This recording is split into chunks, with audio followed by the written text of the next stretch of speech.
Lux presents Hollywood. The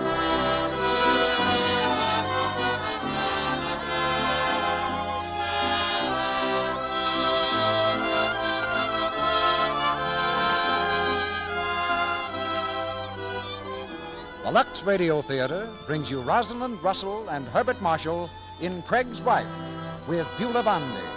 Ladies and gentlemen, your producer, Mr. Cecil B. DeMille.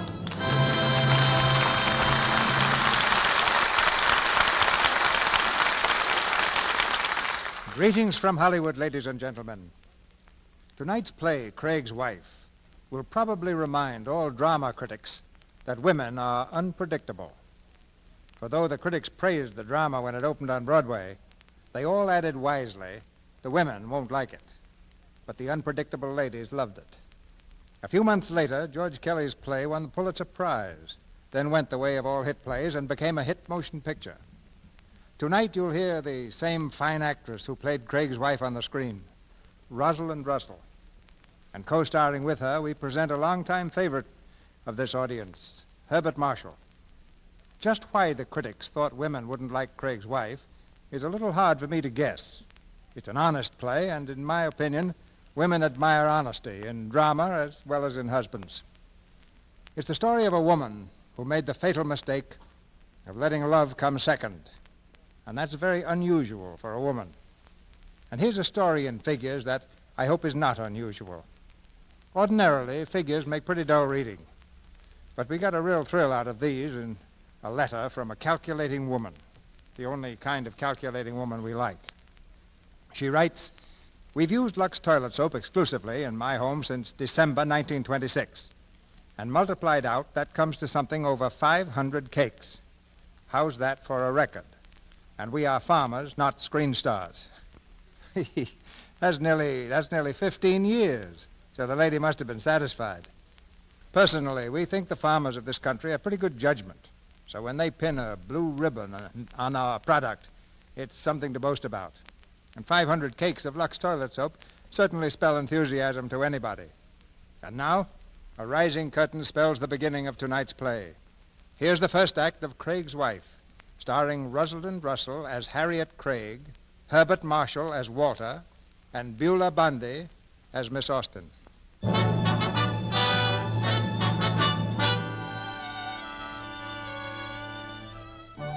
This is the living room of Mrs. Craig's house. Like a room in a shop window, it's cold, austere, and beautiful. A room meant to be admired but not lived in. Its hardwood floors are too shiny. The drapes hang in much too perfect folds. There are no ashtrays, for Mrs. Craig discourages smoking in this room. It's like the other rooms of the house in that it reflects the excellent taste and the fanatical neatness of its mistress. At present, Mrs. Craig is not at home. But as if anticipating her immediate return, two maids are feverishly dusting the spotless furniture. Do you think I ought to dust the top of the fireplace, Mrs. Harold? Now, Maisie, you know better than that. Just dust every square inch of this room. But it don't need it, Mrs. Harold. Just the same, do it. If there's a speck of dust, she'll find it. Mrs. Craig never looks where I have dusted. She always looks where I ain't. And even if I have... Maisie, don't touch that vase. What's the matter? Put it down. Put it down. You know she can't stand for anybody to touch that vase except herself. I just wanted to dust up here. Well, don't ever touch that vase. If it ever got broken, she'd raise the roof. Here, put the newspaper on the table in the hall. That's where she likes it. She's too fussy. Paper says more rain tomorrow. Mrs. Craig won't like it. It may not be raining in Albany. I wonder how her sister's getting along. If you ask me, she's pretty sick. Mrs. Craig would never leave here in a million years if she didn't have to. Say, Mrs. Harold, didn't you used to work out on Willis Avenue one time? For 2 years, yes. Why? Did you know any people out that way by the name of Passmore? I don't think so. Why? Well, it says here in the paper that they were both found dead this morning in their home. Good heavens. What happened to them? It says, fashionable Willis Avenue residence scene of double tragedy. Bodies of J. Fergus Passmore and wife socially prominent in this city found dead in home from bullet wounds. Cause of death shrouded in mystery. Police working on identity of gentleman visitor seen leaving premises in automobile shortly after midnight. How awful. I wonder if Mr. Craig knew him. Probably. Passmore. Now that I come to think of it, I'm sure I've heard him mention that name. You want to hear more? No, we haven't time. It'd be just like Mrs. Craig to walk in on us before we're done with the work. I thought you said she wouldn't be back before Saturday. Well, that's what she told me before she went up to Albany. But it's just as well to keep a day or two ahead of a woman like Mrs. Craig. But the house is clean, Mrs. Harold. There ain't a pin out of place. There never is. If Mrs. Craig gets an idea there is, sick sister or not, she'll take the first train home. Get to work.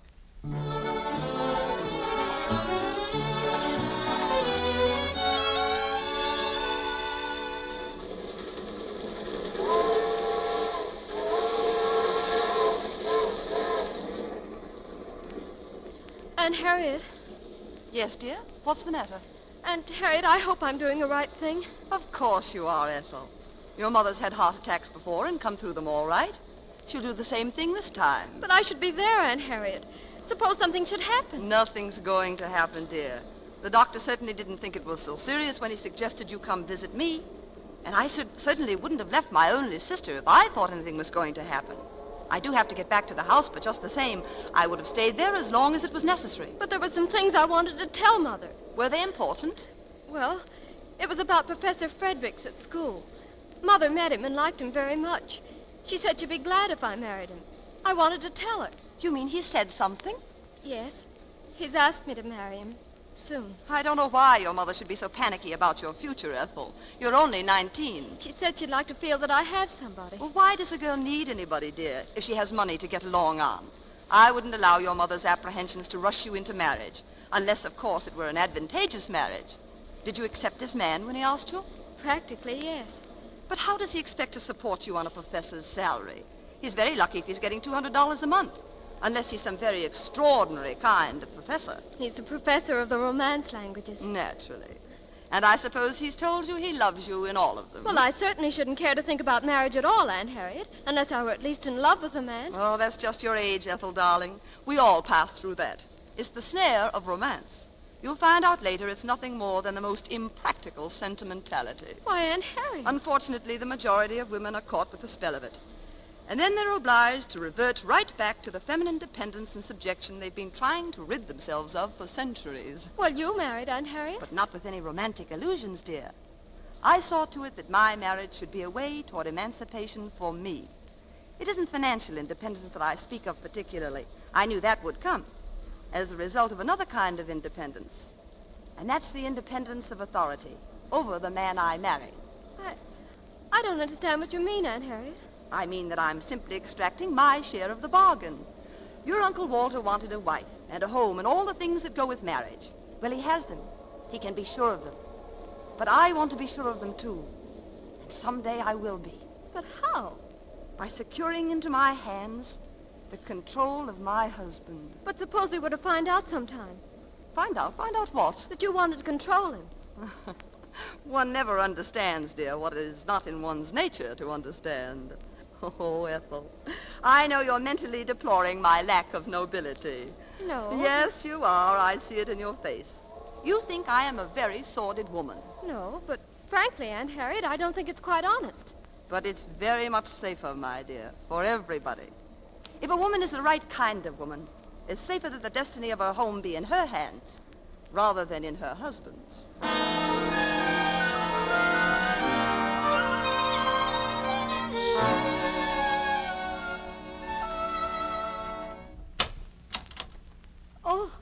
Oh, how do you do, Mrs. Craig? You're back ahead of time. Hello, Maisie. Yes, a little. Will you take these bags, please? Put my niece's things in the corner room. She'll be with us for the next few days. Yes, ma'am. Take your things off, Ethel, dear.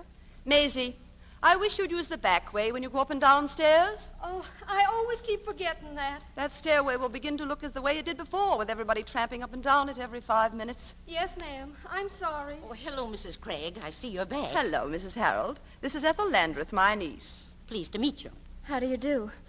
Aunt Harriet, I think I'll go upstairs and rest for a while. You don't mind? Of course not, child. Don't forget, dinner's at 7. I'll be down before that. Well, Mrs. Harold, everything been all right while I was away? Everything's fine, Mrs. Craig. Who moved that vase? Why, It was moved in the dusting. Mrs. Harold, you know perfectly well I gave orders that no one was to touch that vase. Yes, ma'am, I know, but... Well, will you please see that it is not moved again? Where did these roses come from? Why, Mrs. Fraser brought them over. Mrs. Fraser? The lady across the street. She brought them over for Mr. Craig's aunt. Well, you'd better take them out of here. The petals will be all over the room. Is Mrs. Fraser upstairs with Auntie Austin again? Yes, ma'am. And how did she happen to get up there? Well, I don't know, I'm sure, Mrs. Craig. Unless Miss Austin asked her. Oh, all right. Have there been any letters or messages for me, Mrs. Harold? Why, there were 2 letters, yes. I left them in your room.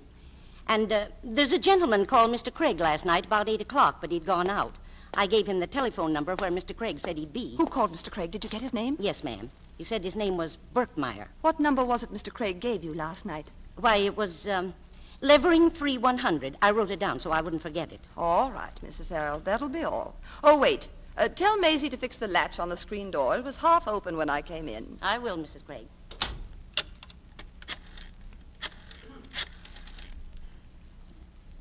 Information. Hello? Could you give me the address of the telephone number Levering 3100? I'm sorry, I don't have that information. Oh. Well, it isn't important. Thank you very much.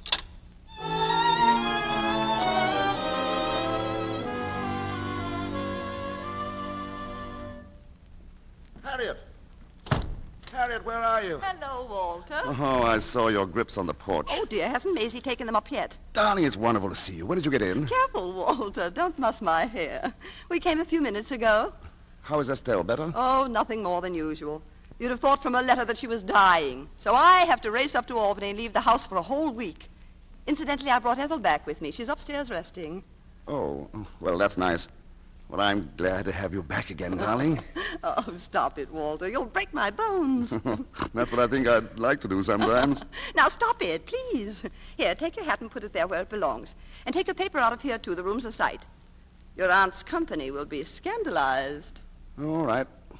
Has, Auntie Austin got some company? The lady of the roses across the street. Mrs. Fraser? Yes.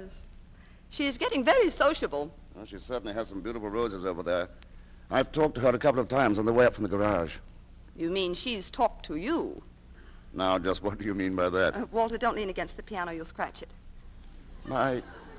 His coat won't scratch it. Well, there might be something in your pocket that will. All right. What do you mean about Mrs. Fraser?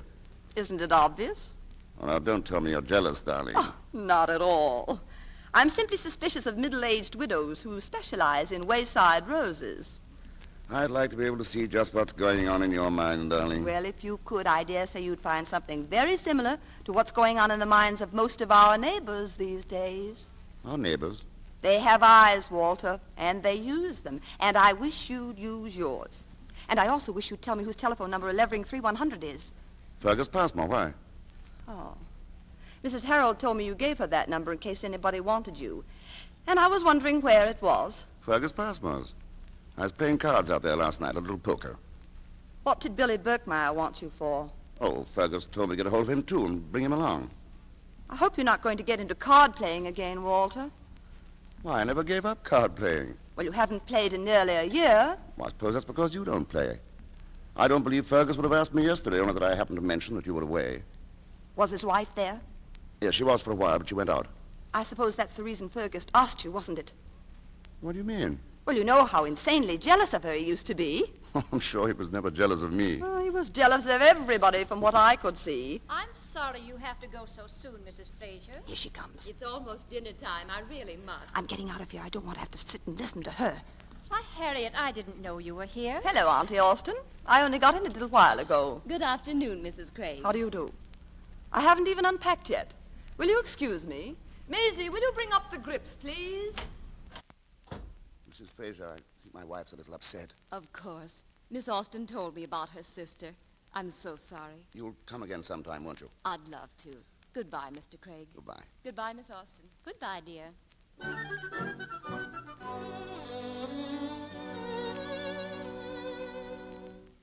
And I think it was time I came back, Auntie Austin. From the looks of things, if I'd stayed away much longer, I'd probably have found my house the thoroughfare for the entire neighborhood. You mean Mrs. Fraser being here today? You know perfectly well what I mean, Auntie Austen. How did she happen to get in here? Why, I asked her in, of course. She brought over some roses. And you walked right into the trap. Oh, I do wish Maisie would learn to keep those drapes straight. Why do you think Mrs. Fraser is so anxious to get in here, Harriet? For the same reason that a lot of other women in this neighborhood want to get in here, to satisfy their vulgar curiosity. I'll not allow it. Let them tend to their houses, and they'll have plenty to do. I don't want a lot of idle neighbors on visiting terms. A good neighbor is a very good thing sometimes. You may have them. I don't want them running in and out every time I get my back turned. None of them has ever run in or out to you, so far as I remember. Well, she was just in my house, wasn't she? And your husband's house? Well, she was hardly here to see my husband. Or was she? No, she was not. Although you'd try to make Walter believe it if you could. Mrs. Fraser was here to see me, your husband's aunt. And I don't believe Walter would appreciate your attitude if he knew it. Well, you'll probably tell him. I have a lot of things to tell Walter, Harriet. I've no doubt you have. I've had plenty of time to think about them during the past 2 years, up there in my room.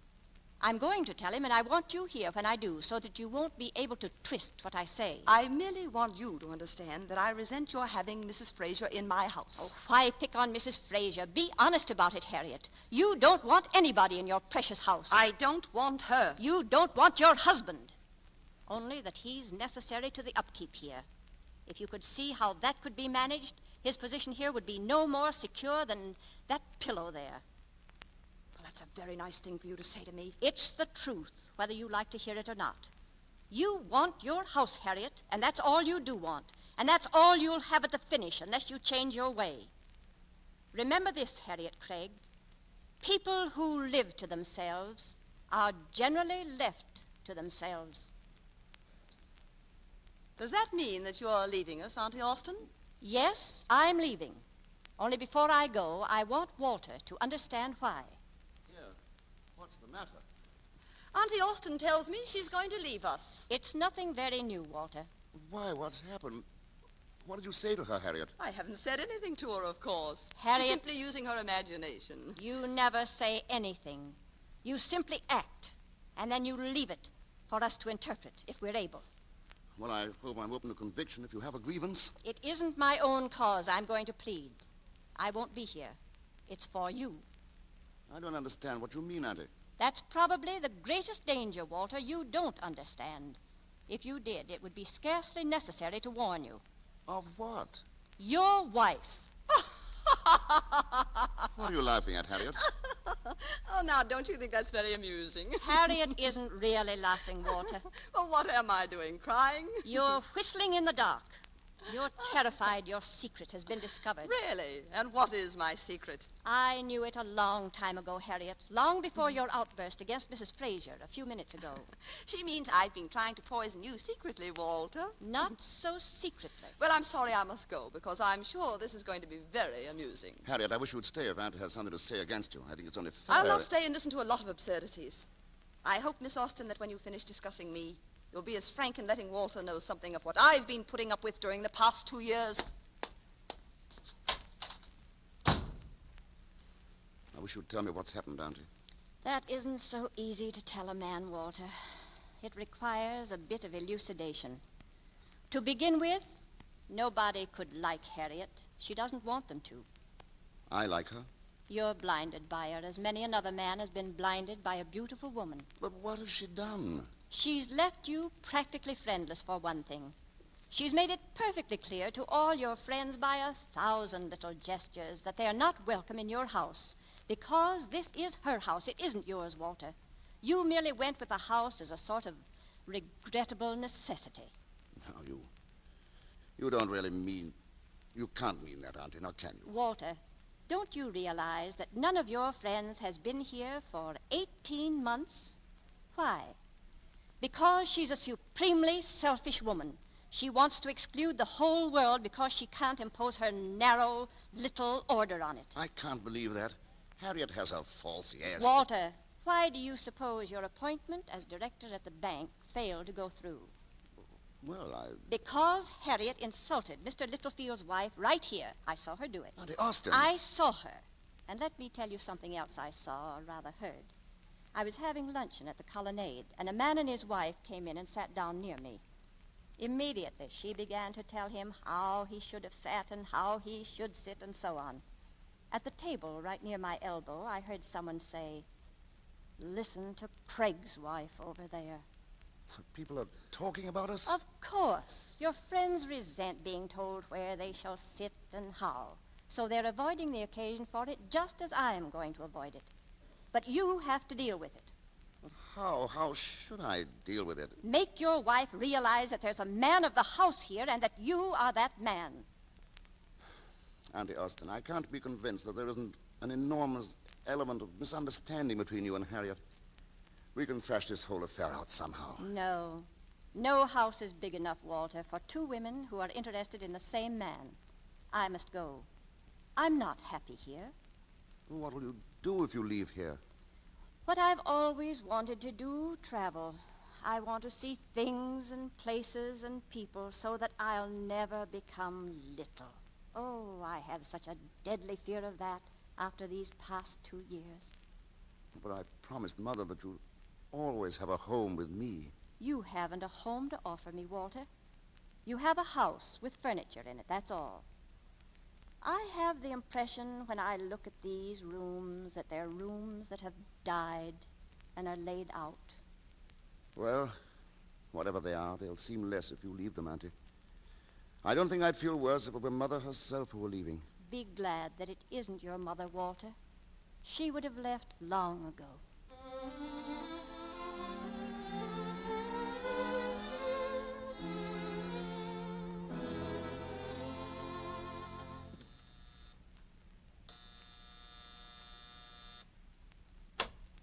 Good evening. Is Mr. Craig in? Yes, sir, he's in. Shall I have him? Billy, how are you? Hello, Walt. I've been trying to get hold of you since 4 o'clock this afternoon. Huh? Well, come in. What's on your mind, Billy? What about it, Walt? About what? About Fergus and his wife. Haven't you seen the papers? No. Why, what's happened, Billy? Fergus and his wife are dead. What? Why, it's in every paper in town. Here it is in the front page. Read it. Dead. This is horrible. I saw Adelaide myself last night. I stopped in for a drink, and there she was with that fellow she'd been going out with. Dead. I have a hunch Fergus had heard of the affair and called her on it when she got in last night. You know he was jealous of her. Oh, this is terrible. I think I ought to get in touch with the police right away. Well, that's why I wanted to get hold of you. It says in the paper they're looking for a man seen leaving the house after midnight, and I thought... Of course, that must be me. I'll call the police. Well, now, wait a minute, Walter. What about your wife? She's back. She'll probably read it sometime. Well, if she doesn't see the papers, what she doesn't know won't hurt her. And this thing might clear itself up overnight. I think the wise move is to get over to Passmore's. And if they don't know anything more there, go to police headquarters and let them know where we're at. Come on. Through the park will be quickest.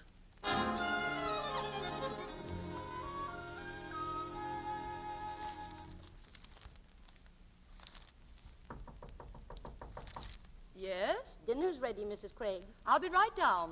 Will you tell Miss Landreth? Yes, ma'am. Fashionable Willows Avenue residence, scene of double tragedy. Bodies of J. Fergus Passmore and wife. Passmore?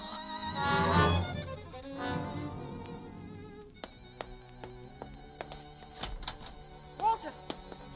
Walter, are you downstairs? Walter! Mrs. Craig, dinner is... Maisie, where's Mr. Craig? Why, he was here with a gentleman. What gentleman? Who was he? I don't know who he was. Did Mr. Craig go away with him? I guess he must have. He might be in the garage. Run out and see. Tell him to come back. I want to see him. Yes, ma'am. Right away. Hurry, Maisie! Hurry!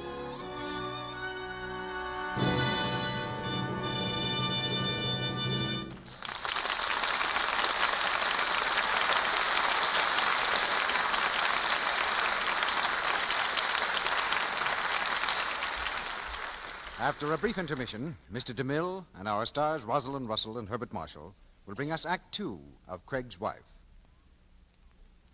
Are you one of that distinctive group of women whose coloring could be called Titian or auburn or reddish blonde? If so, you probably have quite fair, delicate skin, and you'll be interested in what a famous redhead has to say about her complexion care. It's Barbara Stanwyck, and she tells you... I use Lux toilet soap. It agrees with my skin. Gives it thorough, gentle care. But perhaps your hair and eyes are dark, and you have the real brunette coloring that's so lovely. Listen to what stunning dark-haired Claudette Colbert has to say. There's nothing more important to charm than smooth, easy-to-look-at skin. I always use Lux toilet soap. It has active lather that leaves my skin feeling smoother, looking so fresh. Well, I'm certainly not forgetting the true blondes, those blue-eyed, golden-haired ladies whose fair skin reminds you of delicate porcelain. Virginia Bruce is a perfect example of that exquisite type. She uses gentle white Lux toilet soap regularly, too. Here's what she says. Want your skin to stay lovely? Lux soap active lather facials are a wonderful help. Here's what you do. Pat the lather lightly in, rinse with warm water, then with cool, and pat the face dry with a soft towel.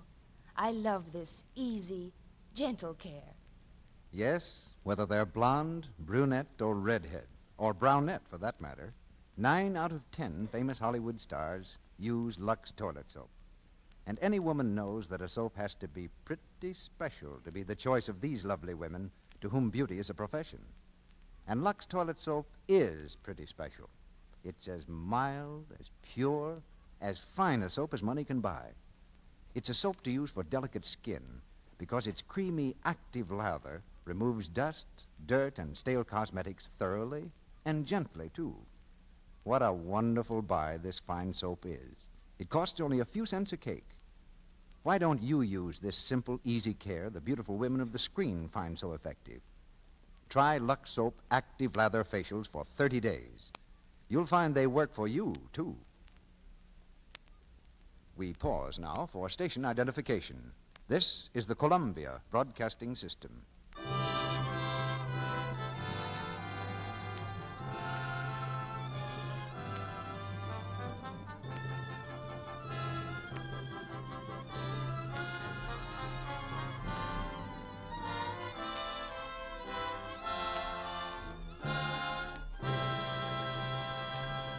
Act 2 of Craig's Wife, starring Rosalind Russell as Harriet Craig and Herbert Marshall as Walter, with Beulah Bondi as Miss Austen.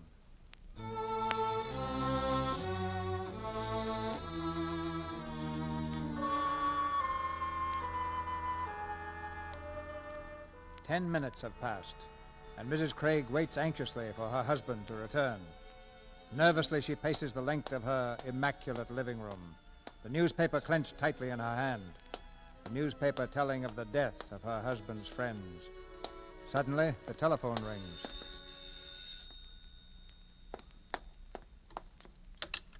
Hello? Yes? Long distance? All right. Hello?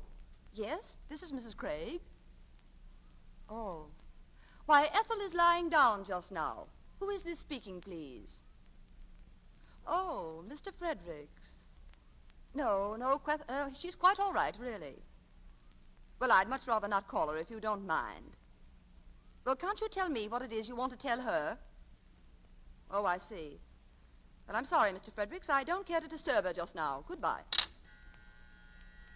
Maisie, the door. Yes, ma'am. Mr. Craig in? No, sir, he's not in just now. Oh, is his wife in? Yes, sir. Who is it, Maisie? We'd like to speak to her for a minute if we could. Yes, sir. Will you just step in? Thank you. It's 2 gentlemen, Mrs. Craig. Good evening. Oh. Are you Mrs. Craig? Yes, I am. That will be all, Maisie. Yes, ma'am. Have you any idea what time Mr. Craig will be in? Why, I'm expecting him any minute. Is there something I can do? Yes, I think so. We thought we'd like to speak to Mr. Craig first, but I don't suppose it makes a great deal of difference. It's about the Passmore shooting affair. Oh, yes. Yes, I've just been reading about it. Oh? Isn't it a dreadful thing? Well, it's rather a peculiar case. Of course, it could have been a foiled attempt at robbery, but that doesn't explain certain other conditions. Are you working on the case? Oh, yes, ma'am. I'm Captain Cattell from headquarters. This is Lieutenant Grover. Evening. How do you do? However, there's no connection between that and our visit here. Well, I'm very glad to know that. Of course, we do have to follow up any little outside clue. Now, a man was seen leaving the house shortly after midnight, but it was too dark to establish any identification. Besides, that wouldn't account for the death of Mrs. Passmore. You see, she didn't get in until after 3 o'clock. I see. Then you think Mr. Craig might be the man that was seen leaving there last night? Oh, no. That possibility is really not being seriously considered. You see, a house of that description might have had any number of visitors during the evening. That's very true. But you see, Mrs. Craig, we had a report from the telephone exchange that there was a call made from here this evening asking for the address of Mr. Passmore's home. You mean that somebody called from here? I can't imagine who it was. The report says it was a woman's voice. Well, that's very extraordinary. It could have been one of the servants, of course. Oh. Merely curious, I suppose. However, I dare say there's some very simple explanation of it. If the call was actually made from here. Has the telephone been used at all, to your knowledge, Mrs. Craig, since 5 o'clock this afternoon? No. Oh, yes. I just answered a call a few minutes ago from Northampton. I see. Has anyone from the outside been in here since 5 o'clock this afternoon? No. That is, except a neighbor from across the street. I scarcely think she would have used the telephone, though. I can ask Miss Austin, my husband's aunt. Well, if you don't mind, I'd like to question everyone here. First, though, I'd like to call headquarters. Oh, go right ahead. Thank you. Did you know Mr. and Mrs. Passmore, Mrs. Craig? Oh, no. But I mean, I could hardly call it knowing them. I'd met them, of course, but I haven't seen either of them for ages. I see. Hello? This is Cattell. I thought I'd better call and check with you about... What? Oh, well, that's good news. I'll be right down. I'll get Miss Austin for you. Oh, no, it won't be necessary, Mrs. Craig. I've just had word that additional information has come in at headquarters. It looks like the case is just about ready to break.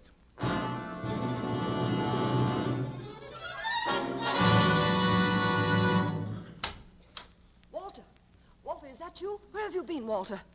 Out with Billy Birkmeyer. Why? Come in and shut the door. Why, what's the matter, Harriet? Walter, what do you know about Fergus Passmore and his wife? I don't know any more about it than you do, Harriet. I've been nearly out of my mind for the last half hour. I couldn't find you anywhere. Why didn't you call me then and not go rushing out of the house? I didn't want to upset you. Well, I certainly couldn't have been any more upset than I have been. I thought probably you'd been arrested or something. What would I be arrested for? Why, in connection with the Passmore thing, of course. The police are looking for you. You know that, don't you? Who says the police are looking for me? 2 detectives just left here not half an hour ago. What do they want? Doesn't it say in the paper there that you were seen leaving Passmore's at 12 o'clock last night? Doesn't say that I was seen leaving there. Well, who else could it have been but you? You were out there playing cards, weren't you? Yes, of course.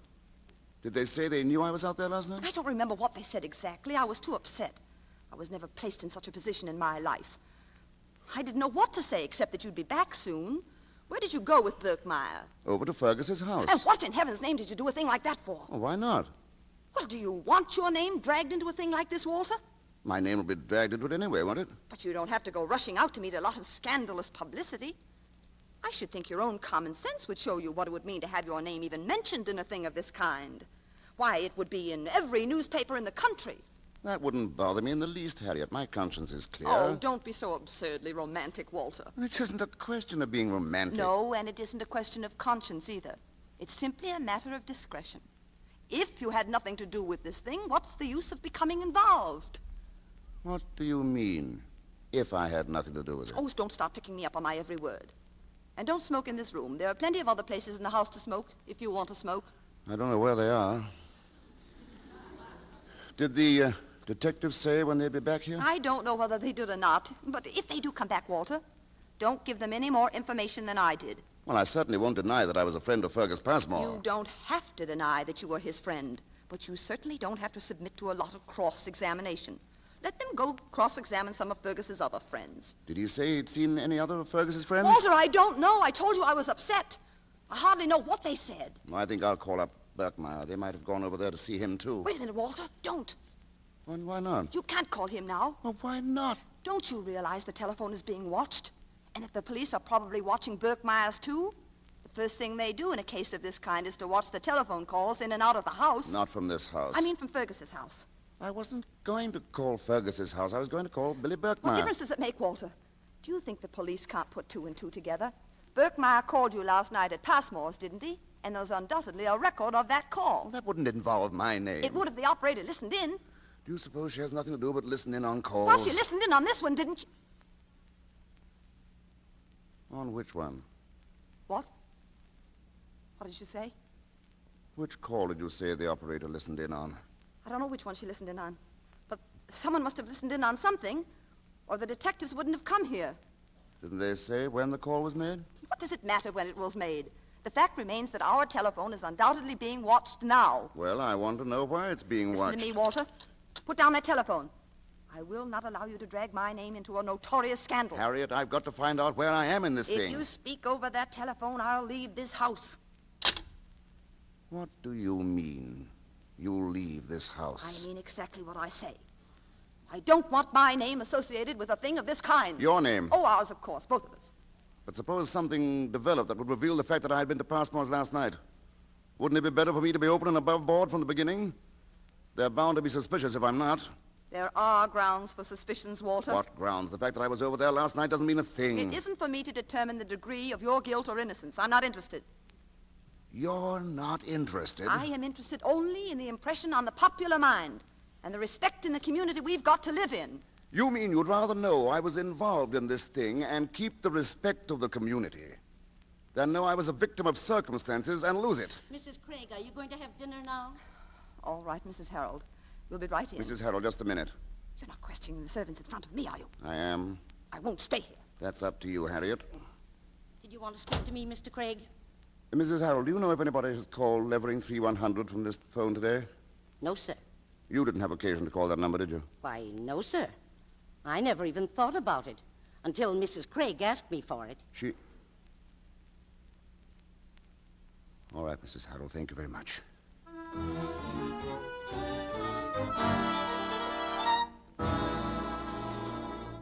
Walter, it's about time you got back. Where did you go? I've been out walking. Walking? I don't suppose it makes any difference to you that we held dinner for over half an hour. Walter, answer me. Harriet, that call today. Well? It was you who made that call, wasn't it? What were you doing, checking up on me? Don't flatter yourself, Walter.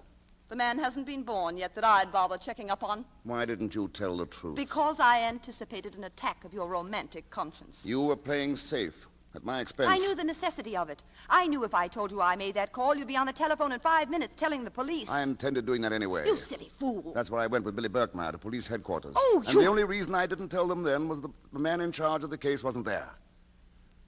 But I'm going to see him tonight, and I'll tell him then. You can tell him that I'm leaving you, Harriet, too. why weren't you at least honest with me? Not try to make it appear that I was responsible for this thing. It's you that the police are looking for. Oh, you needn't try to turn on me. They wouldn't be looking for either of us if you'd stayed at home last night, instead of being out card-playing with a lot of irregular people. What was there irregular about Fergus There Passmore? must have been some irregularity, or this thing wouldn't have happened. Oh, I knew as soon as my back was turned that you'd be out visiting your friends again. You wouldn't be visiting them had I been here. How'd you stop me? Lock the door? It wouldn't have been necessary. You haven't been visiting your friends in the last 18 months, have you? Then you have kept my friends out of here. If I have, the end justified the means. My aunt said that you've driven all my friends away from me. Well? She also said something else, and I'm beginning to believe she's right. She said you were trying to get rid of me without actually driving me away from the house. I don't know what you're talking Yes, about. you do. That's why you left the room before she started. I'm sorry I didn't stay now. You should have, Harriet. Oh, how perfectly she knows you. And I felt rather sorry listening to her. I thought she was getting a little old and suspicious. Particularly when she said you had excluded my friends. But that's just what you've done. Oh, don't try to make yourself out a martyr. You've had your share of the bargain. I never regarded our marriage as a bargain. Did you expect me to go into a thing as important as marriage with my eyes shut? I wanted you to go into it honestly, as I went into it. But you've exploited me. You'd even let the police think me a murderer, just to preserve your own safety. I've been trying to preserve my home. What else is a woman like me but her home? Hasn't she her husband? She could lose her husband, couldn't she? Many women have. Couldn't she lose her home, too? She couldn't, if she knew how to secure it. You mean if she knew how to fix it for herself? All right. You haven't lost anything by it. If I fix things for myself, I fix them for you, too. I haven't done anything that wasn't honest. How would you know, Harriet? I've simply tried to be practical. But with your usual romanticism, you want to make me appear like a criminal. I'm not reproaching you. You simply married the wrong man. I married a romantic fool. That's what I married. How well we understand each other now. Well, I understand you anyway. And you should be glad that I do. I don't know what would become of you if I didn't. The brass of you, the presumption. What have you ever done to assume such superiority? Now, don't get yourself into a temper. Mrs. Craig, Mrs. Harold said you wanted to see me. I do, Maisie. I want to know why I found this card back of my vase on the mantelpiece. Well, you see, a lady came while you were at dinner. She was collecting for some charity affair. And you couldn't find any place for her card except behind this vase. Well, Mrs. How many times have I told you not to touch anything on the mantelpiece? But I only thought... I'm not interested in what you thought. When a girl won't do as she's told, then she'd better leave. I want you to get your things together tonight and be out of here tomorrow morning. Yes, ma'am. I'm going up to Ethel's room, Walter. I'll speak to you when you've calmed down a little.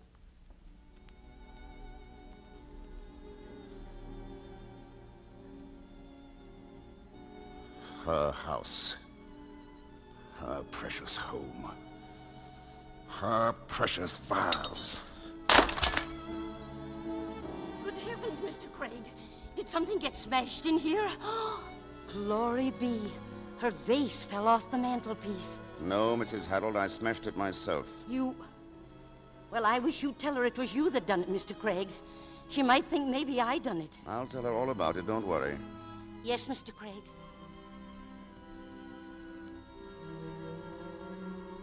Walter, did something fall down there? No?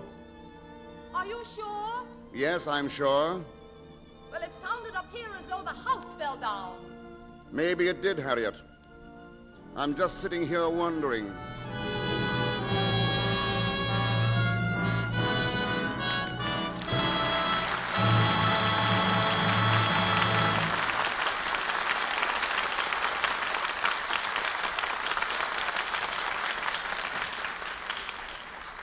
In just a moment, Mr. DeMille and our stars Rosalind Russell and Herbert Marshall will present Act 3 of Craig's Wife. And now let's tune our microphones to a very small apartment in a very large city. Anne Graham has just come home and... Oh, my goodness, what a day. That office gets more hectic all the time. It seems as if 5 o'clock would never come. I wouldn't stir out of this apartment tonight for... Oh, well, I'll just see who it is. Hello? Oh, David. Fine, thanks. What? Tonight? Why, I'd love it. Okay. Goodbye, David. Now I've done it. Not only going out, but dancing. Oh, but I'll feel like new after I've had my bath. Golly, I'll have to hurry. That bath that Anne's looking forward to, depending on, is an active lather bath with gentle Lux toilet soap. She's looking forward to it because she's learned that a few minutes relaxation in this luxurious bath makes her feel like new, even at the end of a trying day. She likes the way the creamy Lux soap lather bursts into tiny, sparkling bubbles. Sparkling, gay bubbles that seem to carry away worries and cares. She likes the way the creamy lather caresses her skin, rinses easily away, leaving skin feeling so smooth and soft. Anne thoroughly enjoys this daily beauty bath of hers, but what's more important, she depends on it to protect daintiness. You see, Lux Soap's active lather is gentle, but thorough. It carries away perspiration, every trace of dust and dirt, leaves skin really fresh, sweet. Yes, a daily Lux Soap bath is a delightful way to make sure of that feminine charm that means so much.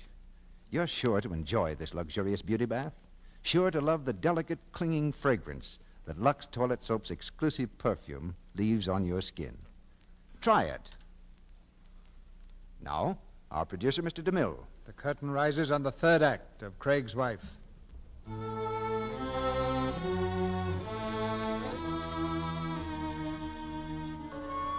And remember this, Harriet. People who live to themselves are generally left to themselves.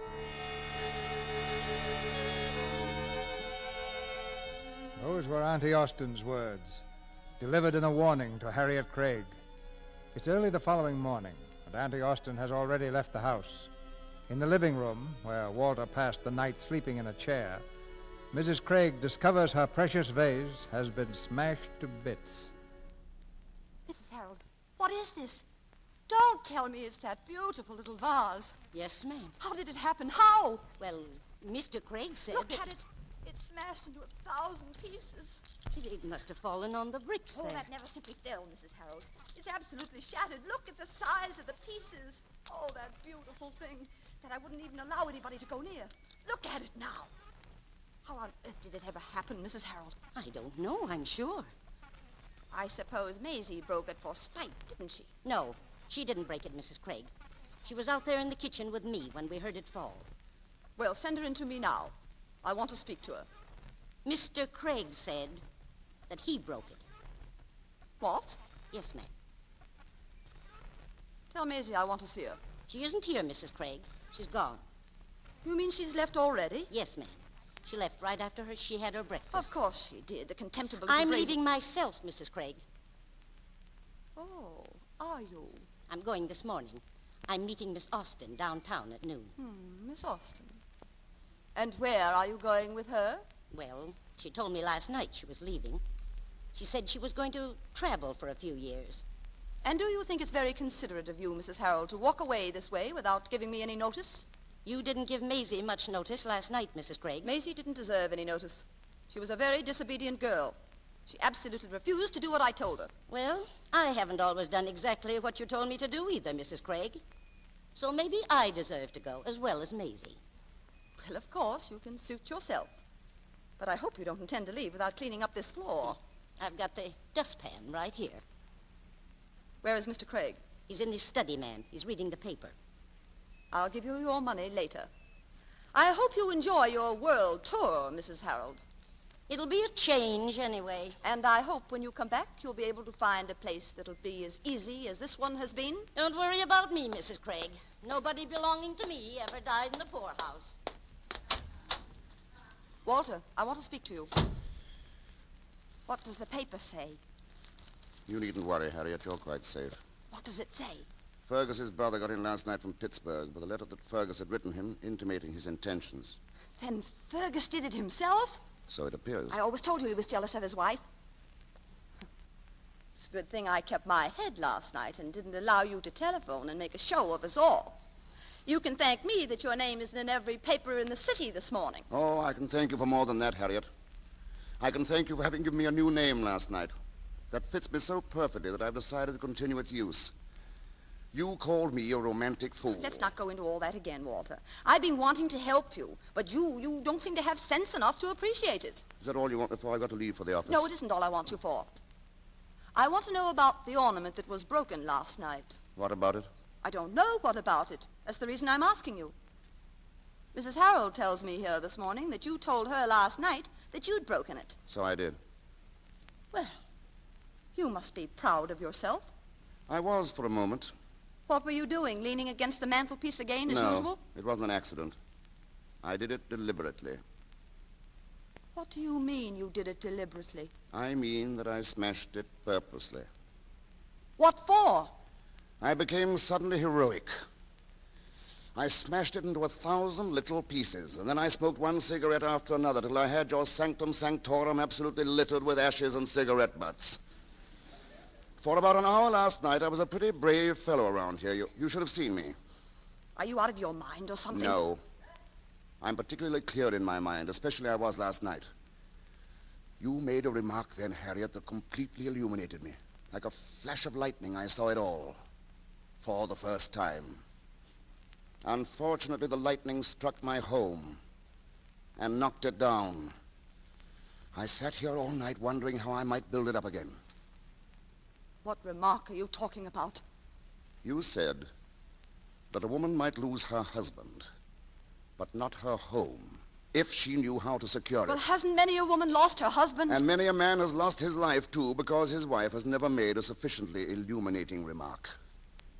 I saw your entire plan then, Harriet, and my instincts called for immediate action. So, as an opening gun, I smashed the vase. And I was going to smash all the other little ornaments that you worshipped before me. I was going to rule my house with a rod of iron. Oh, Walter, you're so romantic. But I couldn't sustain the role indefinitely. You're right. I am a romantic fool. But I do wish you could have seen my attempt to be otherwise. At least you would have appreciated my sincerity to try to continue here as your husband. What do you mean? Your attempt to continue here as my husband? The role is not for me, Harriet. I can only play a romantic part.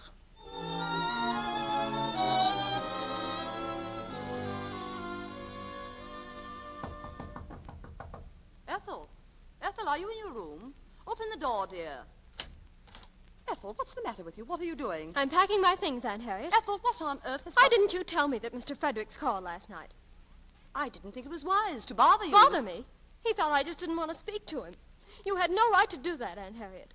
Did he call again? Yes, just before. He wants me to meet him. We're going to be married. Well, I hope you know what you're doing. If anything goes wrong, at least it'll be my mistake. If that's any consolation to you. When are you going? On the 5:10. Uncle Walter's driving me to the station. Oh, I see. Aunt Harriet? Yes? Aunt Harriet, is Uncle Walter leaving you? Why, what on earth ever put that into your head? Well, when I started to come down the stairs this morning, I heard him say that he couldn't continue here as your husband. I'm sure I haven't the faintest idea what you're talking about. And a while ago, when I told him I was going to be married, he said the only thing I needed to consider seriously was whether or not we had faith in each other and were absolutely honest about it. Dear Walter. So I was wondering if he found out. Found out what? What you told me coming down here on the train. And I said I didn't think you were being honest. Don't be a fool, darling. Walter couldn't get along without me.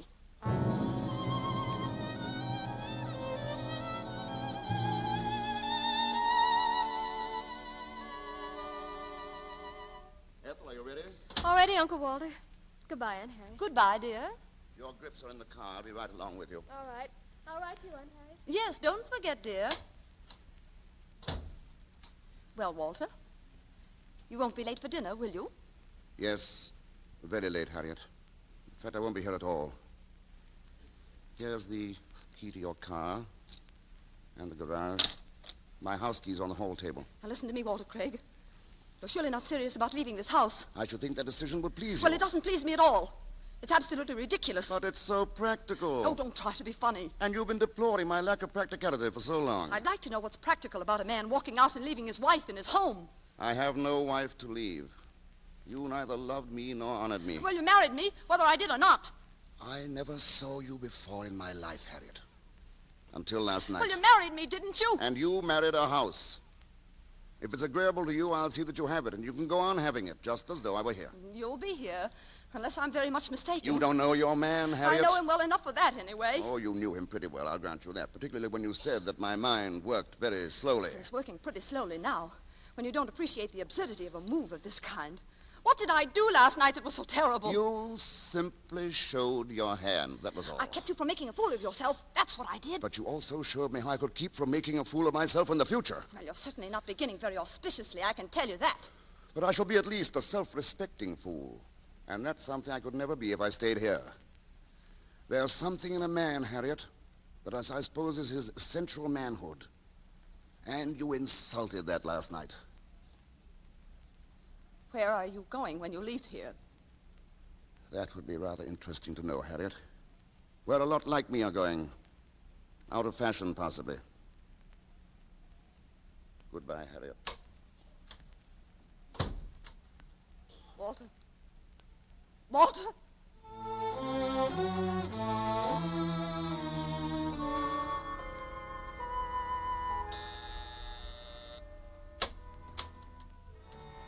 Yes? Telegram from Mrs. Walter Craig. Thank you. Oh. Is there an answer, Mrs. Craig? No. No, there is no answer. Your sister passed away at 4 o'clock this afternoon.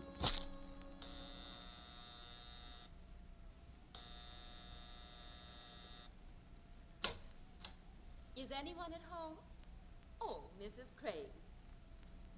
Yes? I do hope you'll pardon my walking in, but I wanted to bring Miss Austen some roses. Miss Austen isn't here, Mrs. Fraser. Well, if you'll just tell her I left them. Yes, of course. Is there anything wrong, Mrs. Craig?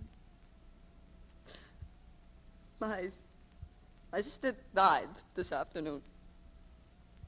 Oh, I'm sorry. I had no idea she was so ill, or I'd have never come back. I'm so sorry. I do hope you'll let me know if there's anything I can do. Thank you very much. I don't think there's anything anybody can do. I'll give the roses to Miss Austen when I see her. Thank you. Well, I suppose you want to be alone, Mrs. Craig. I'll just run along. Goodbye, Mrs. Craig.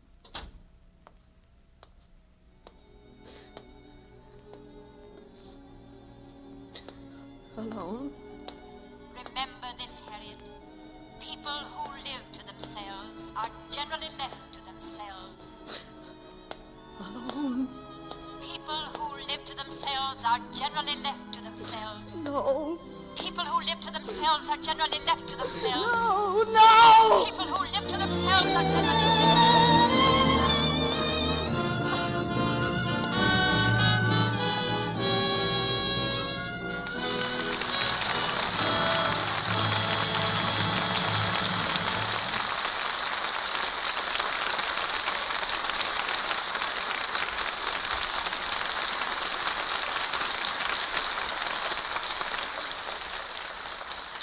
We chalk up 2 more fine performances on the record of this theater. And here are the stars responsible: Rosalind Russell and Herbert Marshall. Thank you, Mr. DeMille. I've been looking forward to doing Craig's Wife with Bart Marshall for weeks now. And so have I, Rosalind. We seem to have been working across one studio street or another for years without landing in the same picture. We're rather proud of the idea of casting you two together for the first time, and we're expecting plenty of imitators. How are you and Clark Gable getting along with that picture at MGM, Ros? Fine. You haven't got a good unused practical joke, have you? Some gag I could play on Clark? Not right offhand, no. Why? I owe him one. It keeps us busy living up to the title of the picture, Unholy Partners. It's a brave girl, Bart, who proposes to out-practical joke one Clark Gable. I'm just looking for revenge, Mr. DeMille. But now, before we say goodnight, there's a word or two I'd like to say to the women in this audience. It's about the product behind this theater, Lux Soap. I've used Lux Soap for a long time because it's such a wonderful help in keeping one's complexion soft and smooth. And I'd recommend it to any woman who wants a complexion soap that she can depend upon. And we recommend a close-up of you, Rosalind, as the best comment on Lux Soap. What's the play next week, CB? One of the screen's new hits, Bart. The Universal picture, Model Wife. And we'll have the original stars, Dick Powell and Joan Blondell. Model Wife is the story of a modern young business couple with an old-fashioned desire to raise a family. It's one of the most human and delightful comedies the screen has produced this season. So for a model evening's entertainment, we suggest Model Wife next Monday night. Craig's Wife, then Model Wife. You're certainly getting domestic, Mr. DeMille. But I know you'll have a great show next week. Good night. Good night, CB. Good night. Good night. We'll never go wrong with acting like yours. Our sponsors, the makers of Lux Toilet Soap, join me in inviting you to be with us again next Monday night when the Lux Radio Theater presents Dick Powell and Joan Blondell in Model Wife. This is Cecil B. DeMille saying good night to you from Hollywood.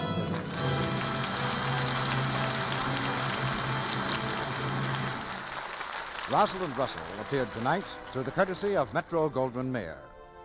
Herbert Marshall is now working in Samuel Goldwyn's production of The Little Foxes. Included in tonight's play were Jane Morgan as Mrs. Harold, Betty Moran as Ethel, Virginia Gordon as Maisie, Dwayne Thompson as Mrs. Fraser, Phillips Teed as Berkmeyer, and Charles Seal as Grover. Our music is directed by Louis Silvers, and your announcer has been Melville Ruick. This is the Columbia Broadcasting System.